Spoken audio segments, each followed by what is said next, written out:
Hey man, I'm back. I've been hearing a lot of talk about who are the GOATs of the UFC, who are the GOATs grades of all time at the UFC, and I'm here to give you the right list at the right time. You know what I'm saying? So we're only be talking about UFC, so we're not gonna have like Fedor on the list or like fucking Paul Hughes. No, we're talking strictly UFC, so no Dylan Dennis on here. Um, so yeah, let's just go ahead and get started. I've been hearing a lot of talk about this, and I decided to make my own list. And here's the right results. Here's the correct list. So let's start off with the honorable mentions. So with the honorable mentions, hold up, don't worry, error. I'm gonna edit that out. Anyways, so for the honorable mentions, we're gonna start off with we're gonna have prime Conor McGregor. Conor McGregor has some really good wins inside the UFC. Double champ, first ever simultaneous double champ. We have Dominic Cruz, formerly known as the best bantamweight of all time. I think kind of has a fluffed resume. It wasn't as good as others probably think, but I have him right outside the top 20. We have Dustin Poirier, just retired. Has a great legacy. Was never able to reach the top. But I still think he has a very underrated resume. I feel like he could be in your top 20 depending on who you ask. Me personally, I have him like right outside the top 20. Same thing with Jan Blachowicz, one of the greatest light heavyweights of all time. Sadly, fought an era with DC and John Jones. Was able to get the title after both of them left the division. Only defended it. Did he even defend it? I know he just lost the glove with the share right after. Anyways, and then we have Cain Velasquez, who I think is a top 3 best heavyweight of all time, and we have Justin Gaethje again, just right outside. Those 3 lightweights could be interchanged on who you think is better and who could be put in the top 20 of all time. But I have them, all 3 of them, just outside the top 20. All 3 of them have great resumes. Same thing with Cain Velasquez, Jan Blachowicz, and Dominic Cruz. I have them just outside the top 20. But anyways, let's get to where we were talking about, right? The top 20. Who's the creme de la creme? Number 20, Israel Adesanya. Look, Izzy had a long title reign. He had a lot of title defenses, but I don't know. His third best win being kind of a washed Anderson Silva. You can put Jared Cannonier in there. You can put Yoel Romero in there. You can really put who else. But all those people that I just named, he had horrible fights with them, and I feel like to be in the top 20, you have to have at least entertaining fights with them. Like, of course, you have to win. Winning is a top priority, which is why he is in the top 20. He has a lot of great wins. He's beat Alex Pereira and knocked him out. That's really carrying him. Robert Whitaker, again, his 2 wins over Robert Whitaker. Even the first one was kind of iffy. I mean, the second one was kind of iffy. Could have gone Whitaker's way. But yeah, I just feel like you have to have some sort of quality to your wins and quality to your performances as well. Like, obviously, if you're going to squeak one out against Yoel Romero in a tit-for-tat fight, that's not going to be as impressive as if you're knocking Robert Whitaker out like how he did in the first fight. They're both wins. One of them's to win the title, the other one's a title defense. You see the difference?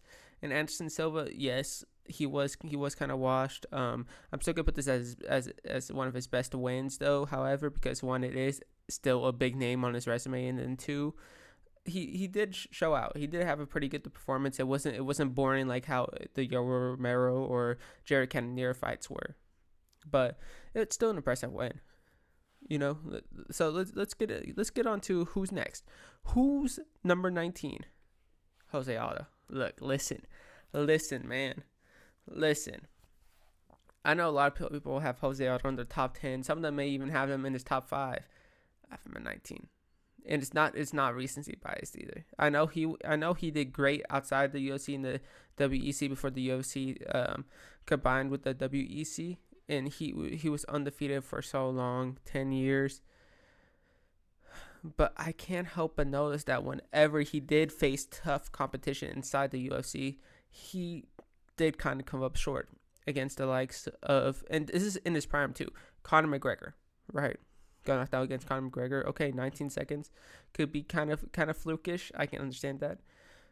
Max Holloway, Volkanovski, those 3. Like, if you're really a top 10 fighter of all time, I feel like he wasn't washed at those times. He was coming off wins. He was doing really good in those fights. And then he moved out in the bantamweight. Also lost against Marab, which that one could be considered out of his prime. I don't believe he was out of his prime. I think he was coming off a win at that time. Um, Again, it fought Peter Yan too. Like, I don't know. Some of those losses are pretty iffy on me. It depends on if you consider him in his prime or outside of his prime. I thought he was still in his prime for most of those fights. Maybe up until the very end. Maybe the Peter Yan and Marab fight, you can consider those out of his prime. But then he went on a winning streak after those two. So I don't know. I have him as 19. His best wins, as you can see, are Frankie Edgar twice, Chad Mendes twice, and Uriah Faber. Which another thing is, resume wise, it's not the strongest resume, but he does have the longevity of it. And I believe, he is top 25 of all time for sure. I have him on the lower end at 19. I know this may piss some people off, but this is just where I have him. And if you don't agree, then cope. Anyways, number 18, Charles Oliveira. I know he just got knocked out by Ilya, but that title run he had, it was generational. It was superb. It was cinema. Right, so number 18, we have Charles Oliveira. His best wins are Dustin Poirier, Justin Gaethje, Michael Chandler twice. And the first time he fought Michael Chandler up until the Poirier fight, finishing all of them. The fact that you finish Michael Chandler by knocking him out, the fact that you choke out both Dustin Poirier and Justin Gaethje while they're both in their prime, coming off amazing wins, because Justin Gaethje, he was coming off a which win? He was coming off a pretty good win before that too. I believe it was off the Michael Chandler win. I could be wrong. No, it was off the Michael Chandler win. He just defeated Michael Chandler, knocked him out. Michael Chandler was coming off I keep it was off his debut. It was Michael Chandler off a knockout in his debut, and then it was Dustin Poirier that was coming off the Conor McGregor, two Conor McGregor fights, a TKO and a doctor stoppage. That third fight was a weird fight, but he's coming off of two Conor McGregor wins, and despite what you want to say, those are good wins. All three of them are good wins, and he finished them. Not only did he beat him, he finished him within 3 rounds in all 3 of them. 2 of them in the first round. Michael Chandler the first fight, Justin Gaethje in the first fight. Both of them were in the first rounds. I think that's an impressive resume, impressive streak, impressive run. The only reason why I have him lower is after those 3 names, the list kind of falls off on quality. But again, he does have the quantity. He has the most finishes in UFC history, most submissions in UFC history. He's up there with wins in UFC history too. He's just one of them guys. He's just one of them legends, and it's sad to see him go out like how he did against Ilia Topuria. But that's not to speak on his legacy. And Charles is just a top 20 fighter of all time. There's nothing more that needs to be said. Again, his resume speaks for itself. His title run speaks for itself. That title run alone can get you in the Hall of Fame in the UFC. But Charles, top 25 of all time, I have him at number 18. Now, number 17, I have Dricus. I have the African King, Dricus du Plessis. Look, listen, I know he's newer on the list. I know some old heads may be mad. It's just like, oh, blah, blah, blah. So what if he's not retired? So what if he's still in his 20s or just turning 30? It's still, look at his resume that he's done so far. He's finished Israel Adesanya, finished Whitaker within 2 rounds, and beat Sean Strickland twice. The first one was a close fight, which I thought he won. I know some people say Strickland won, but I thought Dricus won the first fight, and then he dominated. Dog-walked him. Blew his back out against Sean Strickland, right? He showed his dominance. He showed that he's always improving and always working. And he has a solid couple of wins. You know, he beat Derek Brunson. He beat Darren Till. Those are pretty solid wins inside the UFC, especially at that time. And if he beats Hamza, we have to start talking about his run. We have to start talking about him being the second greatest, maybe even the best.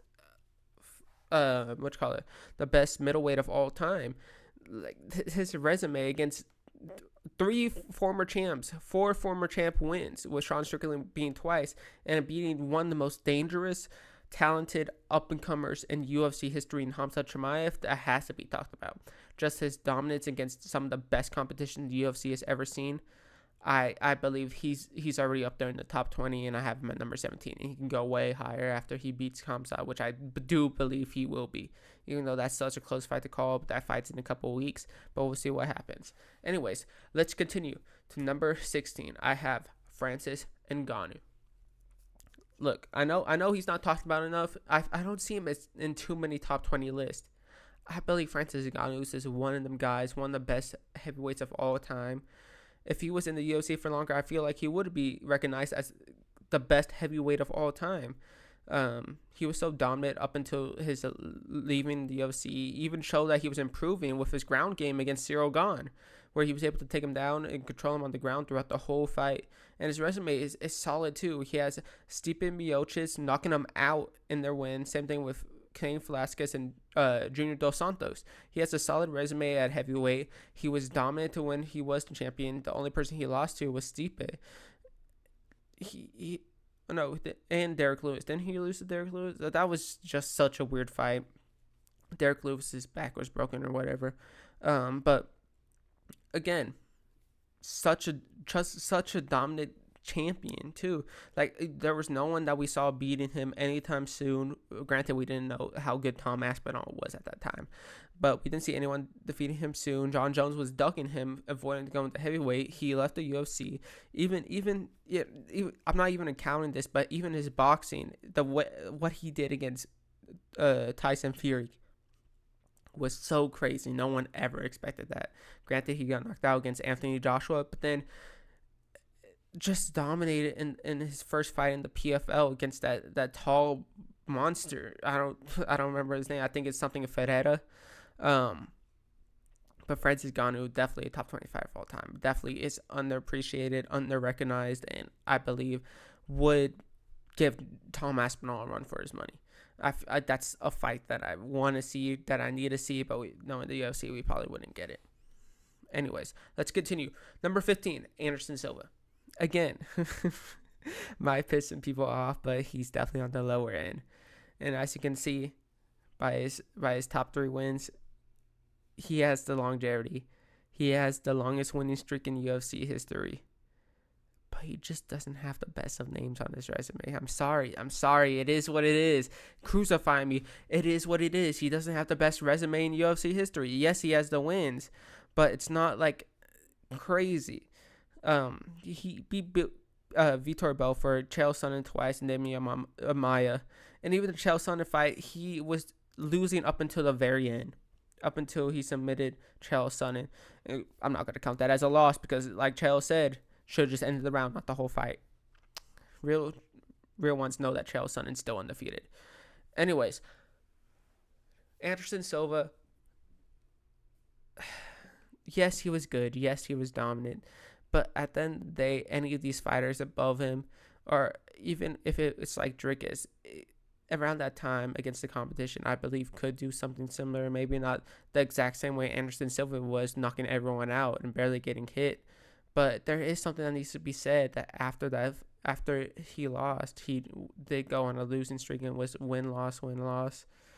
Something, I know a lot of it has to be do with his broken leg too. Like that one, I think. Everything past that, I'm not taking too much credit against Anderson Silva because that was a horrific injury, and I know that it probably affected him and his mentality and his body in certain ways that none of us can really comprehend. However, I just can't ignore the fact that before the UFC, he has a bunch of losses. After his winning streak, he started losing, and the competition wasn't really the best. So that's why I have him at 15. He's definitely a top 15 fighter. Don't get me wrong. But he's just number 15, not as high as some people think.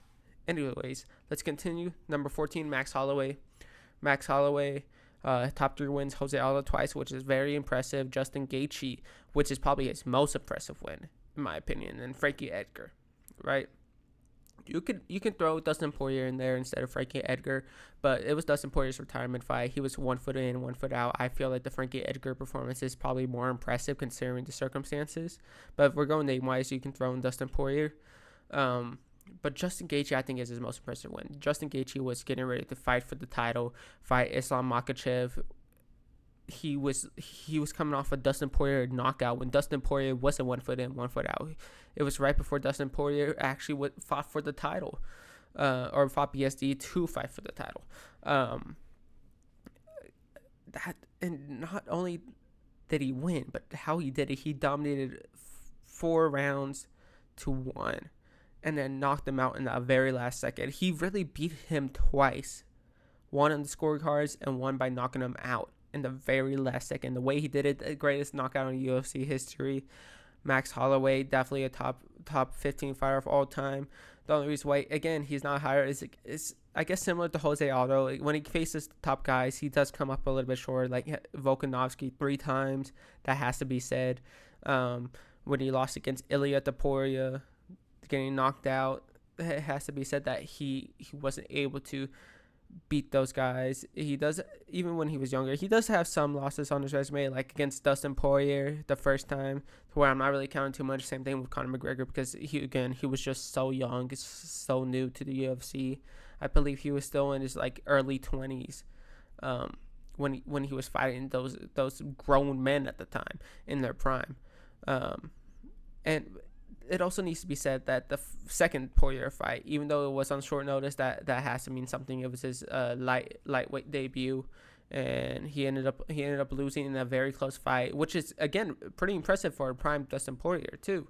So I'm not taking anything away from Max Holloway on those. I just don't think that he's to the caliber as the people above him. I believe that he still could, like, if he somehow fights for the title and beats Ilia Topuria, he would definitely move up this list. He has a very impressive resume. He has the longevity, has the finishes. He's basically a complete package, other than the fact that there are just some people that are just better than him in the divisions that he's at. It's sad to say, but that's the truth. And I love Max Holloway, but I just can't ignore that fact that there's always going to be a Volk above him, that there's always going to be Ilia above him. That even before that, he would have lost. I believe he would have lost to Islam Makhachev. There's gonna be Islam above him, but still, nonetheless, he's still great. Showed when he was beating all the up and comers when Volk was around, defeating all of Volk's competitors before Volk can even find them. Max Holloway, top 15 fighter of all time, no questions asked. Next, Kamaru Usman. Let's go. My favorite fighter of all time. Some people I can see him being in the top 10. Some of them I can see him being as low as 15. I have Kamaru Usman right in the middle. Right? His best wins are prime Tyron Woodley. Not Tyron Woodley that fought Jake Paul. Not Tyron Woodley that was on a losing streak after he lost the title. Prime Tyron Woodley. When he was champion. When he was considered to be the second best welterweight of all time. Colby Covington twice. In 2 wars, defeated Colby Covington twice, showed why he's the champ, and showed that he's able to dig down deep and defeat Colby Covington not once but twice, which was a bad stylistic matchup for him, because they're both at the time were the most dominant wrestlers inside the UFC, and showed that, hey, take your wrestling, take my wrestling, we're both out of it, I can still strike up and strike with you. And then Gilbert Burns again knocked him out. Started a knockout streak, because I believe right after he fought Jorge Masvidal. He fought Jorge Masvidal on short notice and then knocked him out the next fight. And even with the Jorge Masvidal fight, it went against one of the better strikers in the welterweight division and still knocked him out too. That's also very impressive. Kamaru Usman's resume, I believe, is so underrated. He has the winning streak. He was pound for pound number 1. He tough competition. I believe if you compare the winning streaks between Anderson Silva and Kamaru Usman's resume is better, just 1 loss less. And even if in the Leon Edwards fight, he was winning most of the fights until he got knocked out. And in the second Leon Edwards fight, that one was a very close fight. I believe it could have gone either way. They give it to Leon Edwards, which is all right, because we see that the next fight right after that, it's crazy, because the next fight right after that, he fights Hamza Chimaev up a weight class on a week's notice and arguably won that fight. If not, then arguably tied that fight.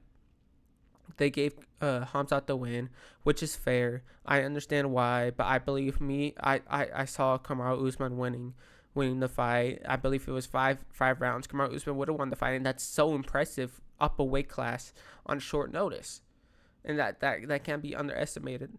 And then comes back years later, fights a dangerous up-and-comer in Joaquin Buckley, and dominates him 4-1. Like, it was so dominant. I was so worried in that fight. I thought Joaquin Buckley was going to win the fight. But Kamaru Usman showed that there's just levels to this. That there's levels to this game. That there's levels to the welterweight division. And he's still on top of it. On top of the welterweight division, pushing 40. And that's insane. Kamaru Usman, number 13. Okay, so let's move on to number 12. Alex Pereira. Again, another one of my favorite fighters of all time. Alex Pereira, short stint in the UFC, but still very dominant, very impressive. Fighting the likes of Israel Adesanya, Yuri Prochazka twice, Jan Blachowicz, beating all of them, knocking Israel Adesanya out when he was on his winning championship streak, which is very impressive back when no one thought he was going to lose. Granted, after a couple boring fights, Alex Pereira knocked him out in the 5th round. Yuri Prochazka twice. First fight, questionable stoppage, right? Second fight, knocked him out basically twice in the fight. At the end of the 1st round, at the beginning of the 2nd round. Such a dominant performance, way more dominant than the first one, and just showed that there was levels to the striking game. And Jan Blachowicz too. Jan Blachowicz, who's normally a striker, ended up trying to wrestle Pereira. That one was a close fight. I can see it going either way, but I had Pereira winning, as Blachowicz wasn't doing anything on the ground. Pereira had the more dangerous strikes, had the stronger strikes, had the stronger leg kicks, was more dominant. And even if you can also throw in the likes of Khalil Roundtree, Jamal Hill, former champ, Sean Strickland, former champ, knocked both of the last 2 out. Actually knocked all 3 of them out, but 2 of them were former champs.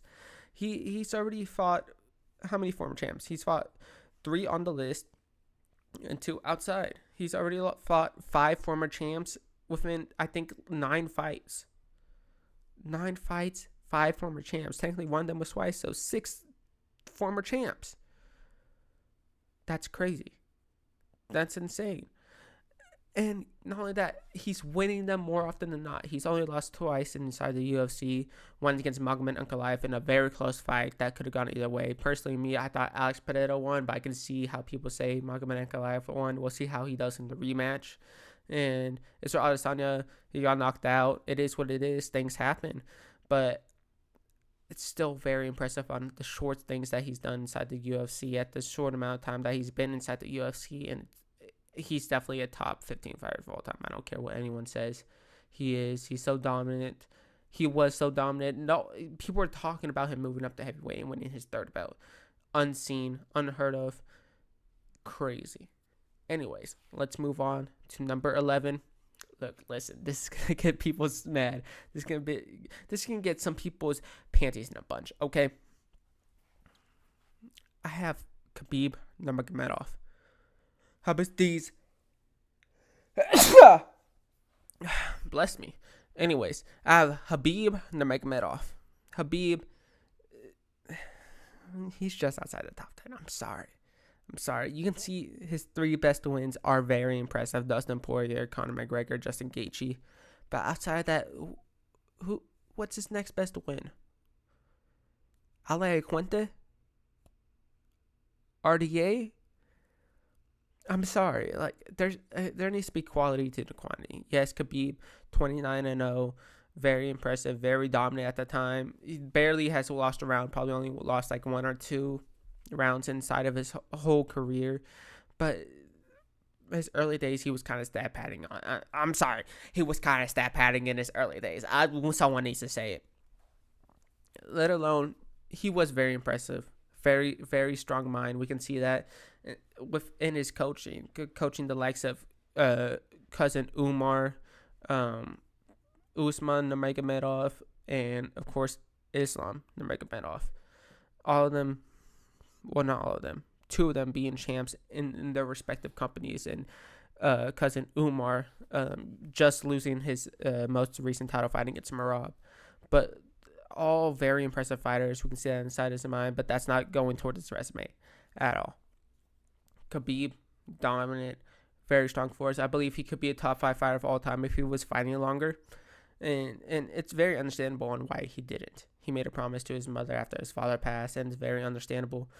I'm not holding that against him, except for the fact that I am. Um, but I understand why. I understand why he didn't fight longer, but sadly, that's the reason why he's not a top 10 fighter of all time in my books. Again, after these three names, there's not much to go off of. Again, he won the belt off Ala Quinte as a vacant title. Defended it against Conor McGregor whenever Conor came back, and then defeated Dustin Poirier and Justin Gaethje. Finished all three of them by submission too. That's very impressive. That's very very impressive. That's the reason why he's considered a top 10 fighter of all time. Those three wins and how dominant he was at the time. But he's not a top 10 fighter of all time. I'm sorry. Anyways, let's continue. Number 10, DC. DC, again, if it wasn't for DC running into the two best fighters at their weight class, he might be the GOAT. He might just straight up be the GOAT. His only two losses signed the UFC were Jon Jones, best light heavyweight of all time, Stipe Miocic, the best heavyweight of all time. And that's because he beat Stipe once and lost to him twice. Like that, he lost him twice. It's sad. Knocked him out in the first fight. Second fight, got knocked out. Third fight, went to decision, lost the decision, retired after that. Against Jon Jones, lost to him once. The other one, Jon Jones was on drugs. Ooh, surprise! Jon Jones was on steroids.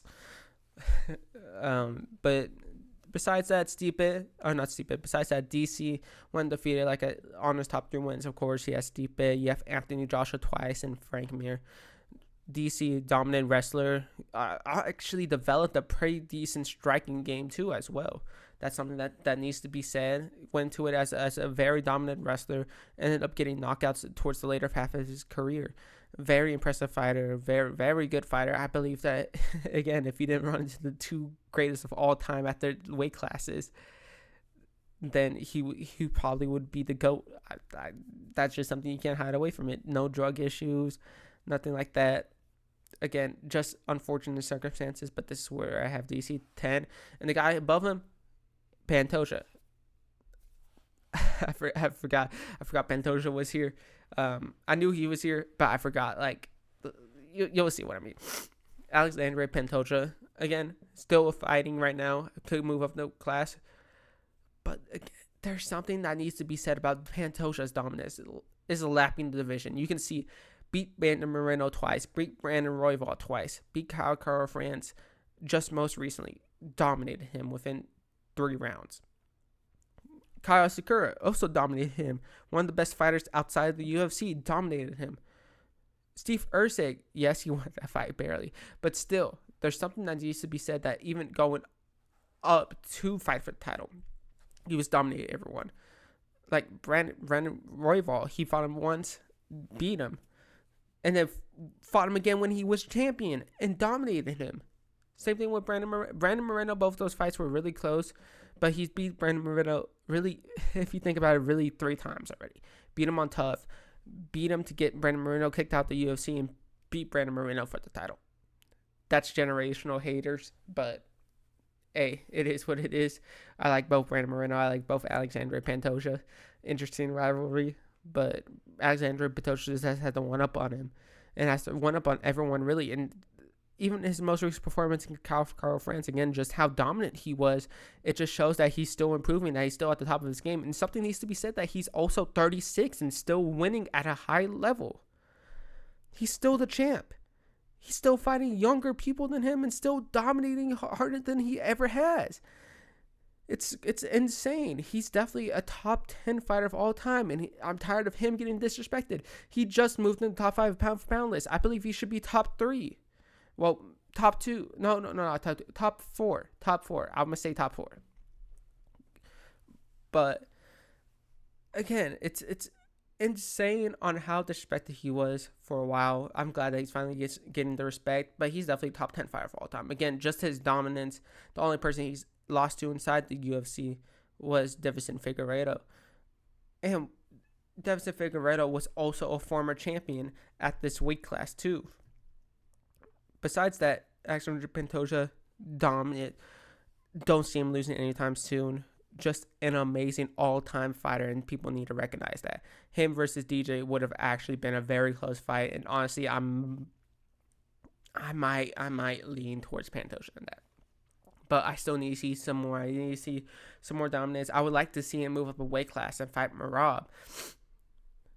But we'll see what happens. We'll see what happens. I feel like that would be a great, amazing fight. And that would probably be my fight of the year, whichever card that would be on. But anyways, Pantoja, number 9. Now let's get to what I was talking about. Stipe at number 8. Stipe, the reason why he's higher than DC is, again, best at his weight class and beat DC twice. If you play someone in basketball 2 out of 3 times, if you're winning 2 out of 3 times, you're better. Right?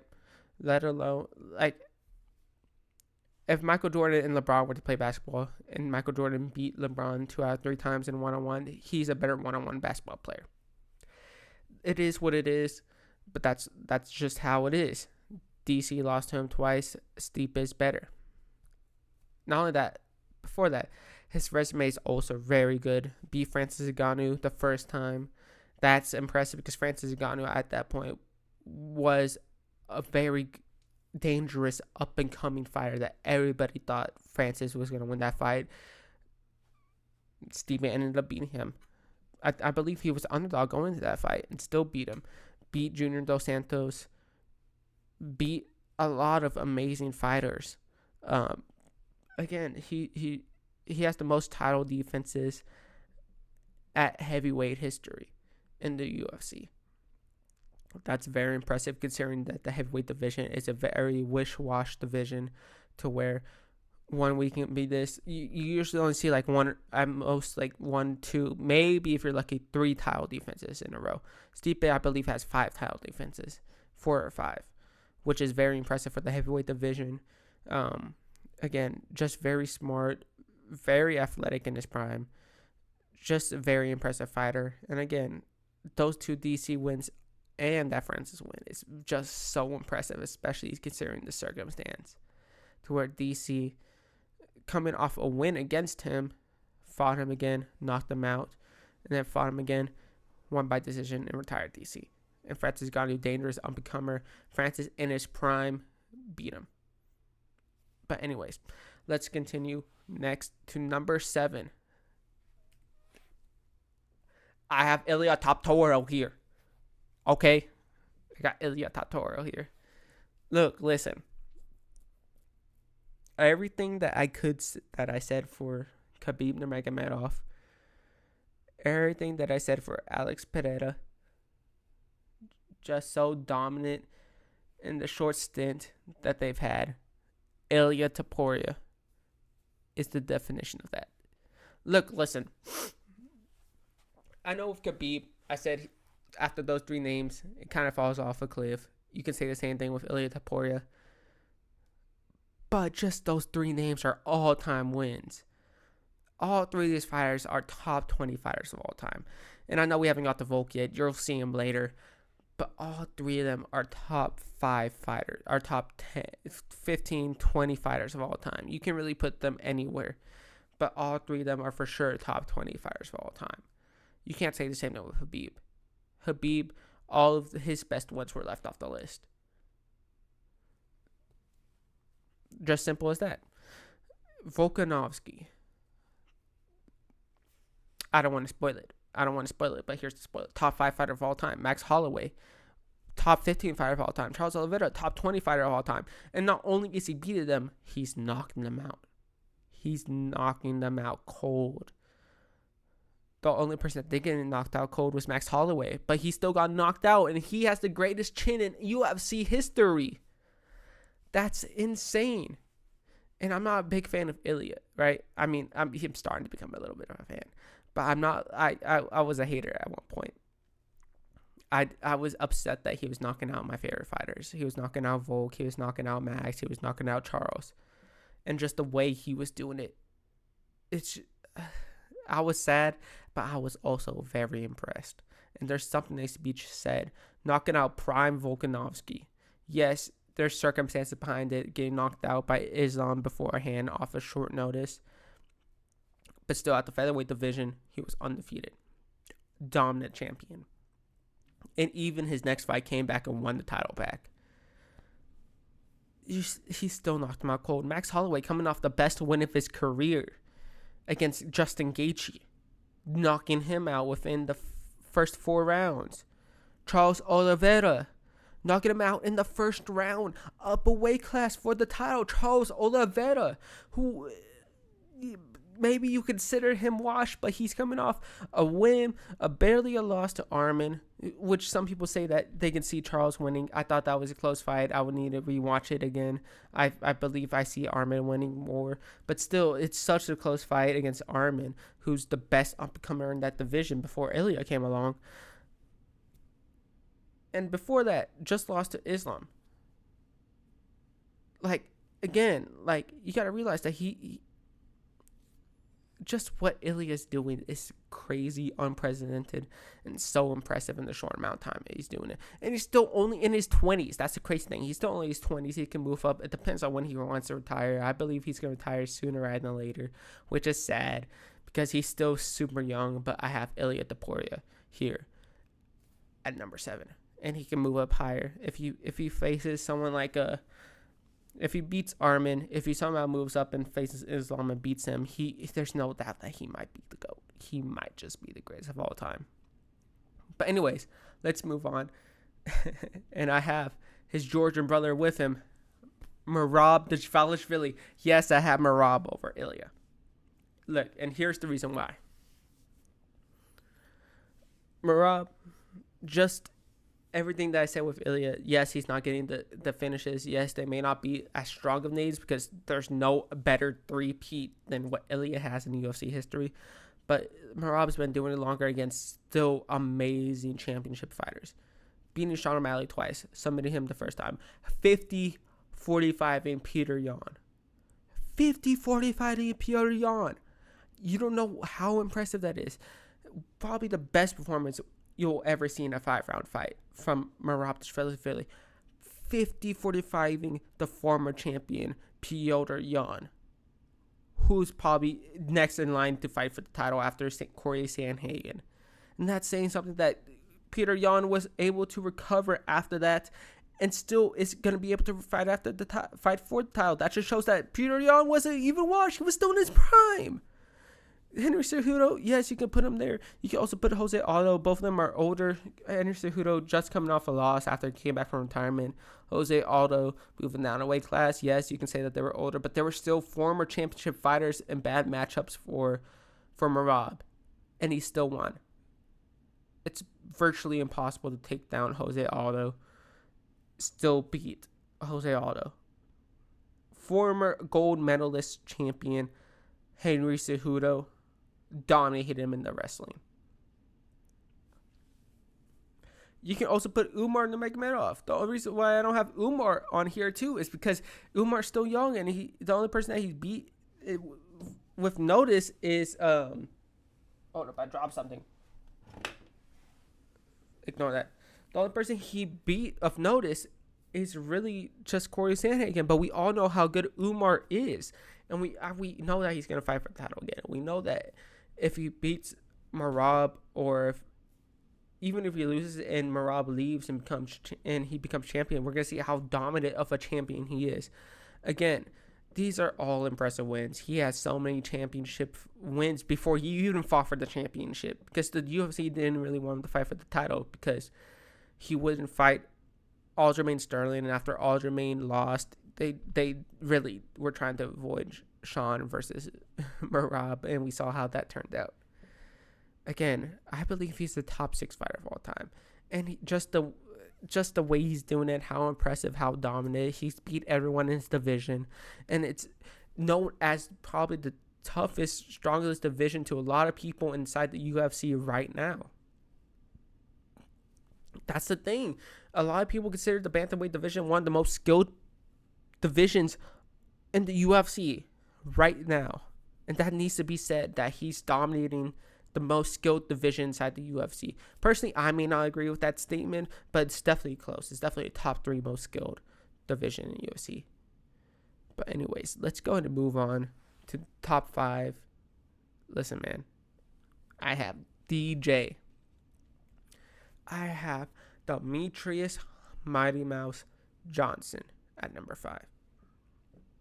You have to have the top 5. Just how skilled he was, just how dominant he was. Yes, I know that there is something that needs to be said about how the resume isn't as strong. It could be considered the same as Anderson Silva, but the difference between them is that Demetrius Johnson, the only person he lost to was Dominic Cruz in a weight class that he wasn't supposed to be fighting in the first place. That dominated his entire weight class, so much so that he had to fight Henry Cejudo again. Beat Henry Cejudo, former Olympic gold medalist. Honestly, could put him top 20 of all time too. He was probably in my honorable mentions, or should have been in my honorable mentions. Fought Henry Cejudo, knocked him out the first fight, close decision in the second fight. Then he gets traded outside the UFC and is dominant there too. 3 losses on this record. Just 2 of them against some of the greatest fighters in the divisions, Henry Cejudo and Dominic Cruz. Plus, I believe his resume is stronger than Anderson Silva's as well. And I know that I don't know why I'm comparing them, but I think it's just the fact that they were both dominant. The only difference is, again, DJ, less losses. Dominance is probably longer. 11 title defensive or title wins. Again, just no, he was styling on them. He was 360 no-scoping his opponents. As you can see, he fucking threw his opponent up in the air, did a 360, probably hit the whip or whatever, and then threw him back down and hit the flying armbar on him. He was just styling on his opponents, and that's insane. The only reason, again, why he's not higher is, again, because his resume is not the strongest. It's really not. That's not the same thing against, again, it's just the quality. It's just the quality of it. It may not be the strongest, but he was just so skilled. You can see he wasn't having any of those Chael Sonnen fights, right? He wasn't having any of those scraps to where he needed to scrape deep down, really just dig deep down and make it a war. DJ was too good for that. DJ really was too good for that. And the only war that he really had was against Henry Cejudo, and that was a close fight. And some people, that fight could have gone either way. I know some people think DJ still should have won that fight. It's just so impressive. His reign was so impressive. Again, if he had stronger names on his resume, I believe he would be the greatest of all time. But right now, he's only number 5. So let's move on to number 4. We have Volkanovski. Volkanovski, number 4. Look, Volkanovski, greatest featherweight of all time. No discussion. That shouldn't even be close. Beating Max Holloway 3 times.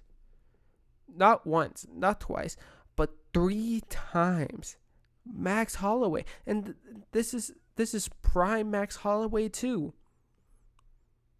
After these fights, so Max was the champion. Volk beat him for the title. After this trilogy, he still went up and had the best performance of his career. And Volk beat that Max 3 times. Beat Jose Aldo in his prime. Beat Chad Mendes, who wasn't just some bum. It's Chad Mendes. There's something that needs to be said about his dominance at the featherweight division until he lost to Ilya Taporia. Even that, there's some circumstances around it. Moved up a weight class, got knocked out on a week's notice, came back down a weight class probably earlier than he should have, got knocked out. It happens. He was still looking good in that fight. He was still winning that fight up until the knockout. It is what it is. But Volk's dominance, and even in his loss against Islam Makhachev, the first one, I still to this day believe he should have got the decision. He didn't, so that's why I'm not including it. But still, the fact that that's so impressive to move up a weight class against possibly the greatest fighter of all time, and in my opinion, beat him, but he technically lost. But still, just that performance, so dominant. In Australia, there's nothing that would be replicated like that. Major underdog going into it, got the crowd hype just for taking Islam down. It's just so impressive. Volkanovski, top 5 fighter of all time. Not only that, after becoming one of the first fighters, 36 and over, to win his title back against a dangerous up-and-comer, Diego Lopez. It's just very, very impressive. He's just so good. He's so quick. He's so fast. He's so smart.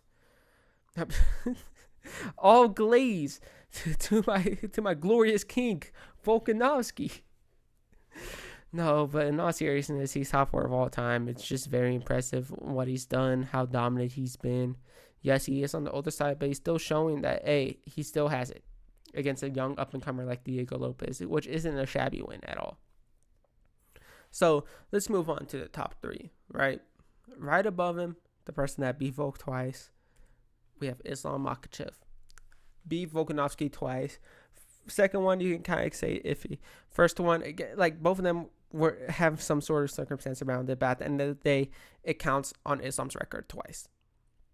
Beating Volkanovski twice is still very, very impressive. Beating Charles Oliveira the way he did by submitting the submission artist, the most dangerous guy on the ground in UFC history, Charles Oliveira, submitting him, very impressive. Dustin Poirier, yes, it was a war. But still got the win. Still submitted Dustin Poirier. Very impressive. Islam Makhachev has been dominant for such a long time. He doesn't look like he's losing anytime soon. Even in the wars that he's had, like against Volkanovski and against Dustin Poirier, he's always dug deep and came out victorious. And now he's moving up a weight class, which I'm going to say it. He's going to lose to JDM. I'm going to say it. He's going to lose to JDM. But still, if he beats GDM, that's even more impressive. That adds to his resume. He is just so dominant, best lightweight of all time. Has a very impressive resume. Beating, again, just the fact that you have Volk twice on your resume is very, very, very impressive. Charles Oliveira, again, submitting him.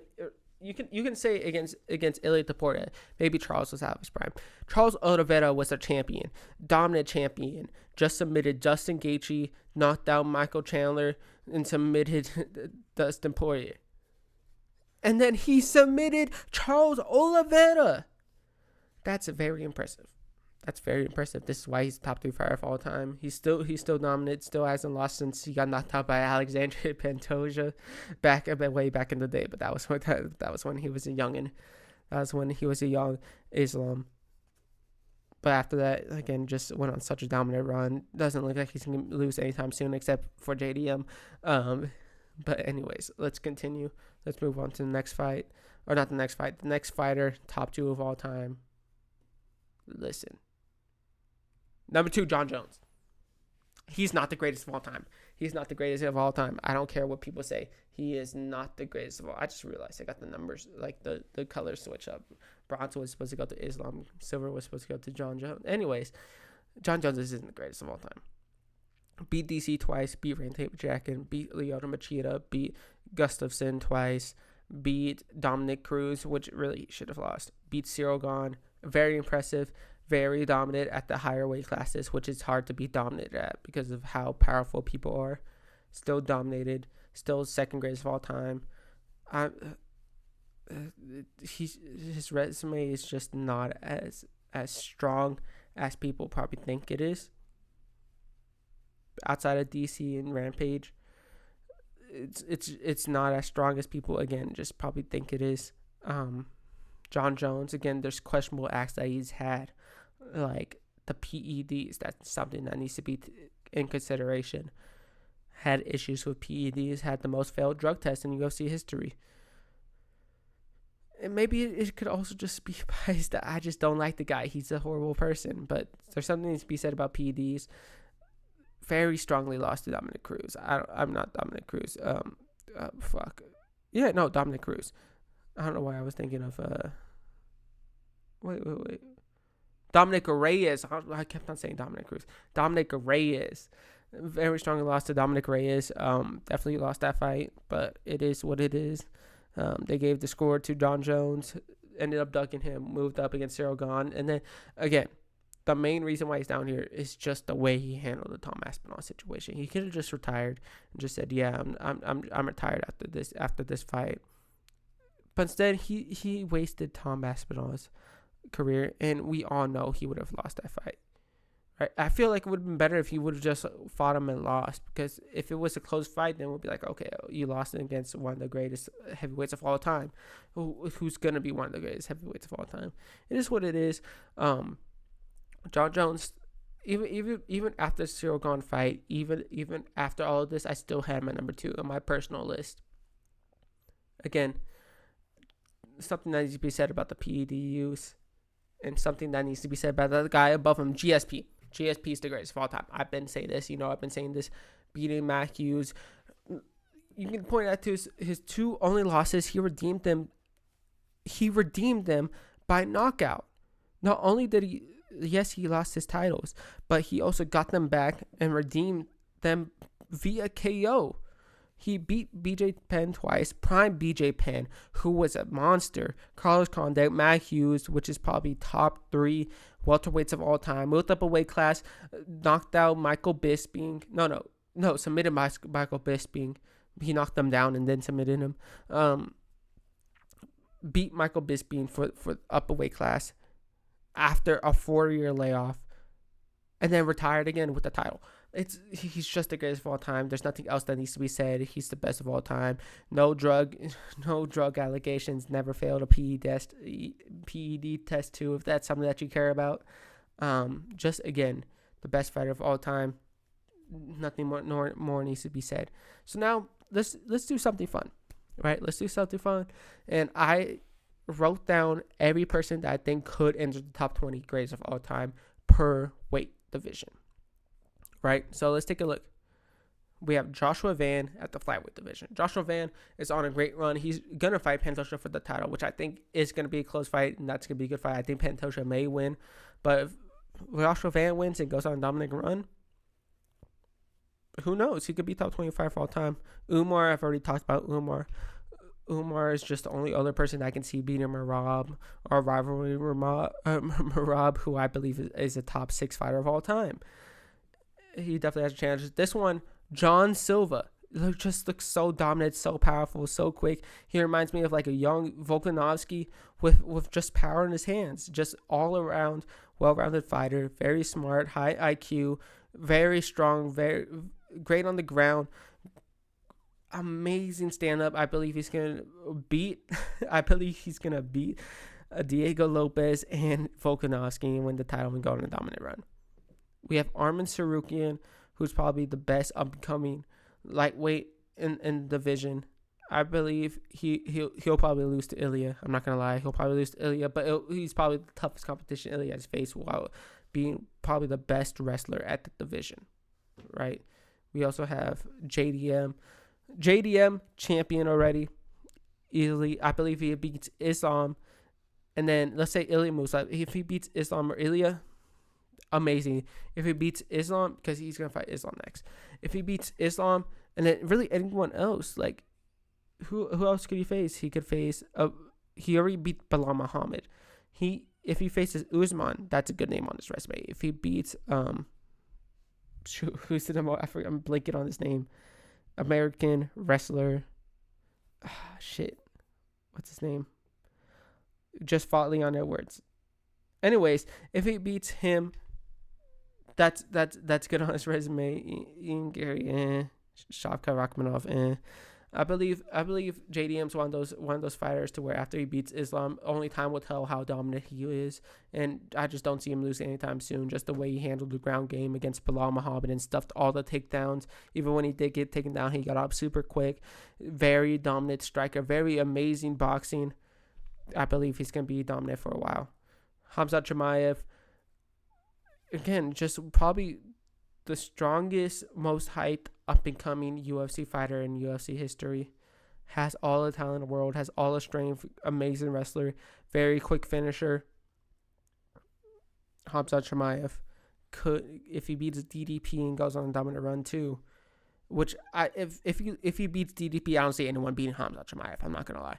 The way he did Robert Whitaker, I believe he can do anyone like that if he does DDP like that. Right, Hamza Chimaev. I don't see him losing after he beats DDP. If he does beat DDP, I have DDP winning that, but we'll see. Only time will tell. Magomed Ankalaev just beat Alex Pereira, or was already pretty dominant in the light heavyweight division. His only loss before that was Paul Craig, and the very last second of the fight after he was winning most of the fight. I can see him going on a long run after this Alex Pereira. If he beats Alex Pereira, I can see him going on a long run, becoming one of the best light heavyweights of all time, and maybe even potentially a top 20 light heavyweight of all time, or fighter of all time. Tom Aspinall, I feel like he can also be considered borderline top 20 already, right? Basically is about to lap the division. Beat Cyril Gane, beat Almeida. Who's next? Walter Cortez Acosta. Like, he's already about to lap the division. He's already about to fight Volkov twice after Cyril Gane, or whoever wins that Almeida Volkov fight. He's just so good. I don't see him losing anytime soon, and he's still so young. Again, I believe he could end up being the best heavyweight of all time, and that's probably a safe option to consider already, him being the best heavyweight of all time. But anyways, that's all I have for y'all. I don't want to keep y'all longer. This is already gonna be like an hour-long video, but hey, this is the correct top top 20 fighters of all time. Who's on the watch? Honorable mentions. Let me know what y'all have next. And hey, I'll see y'all later.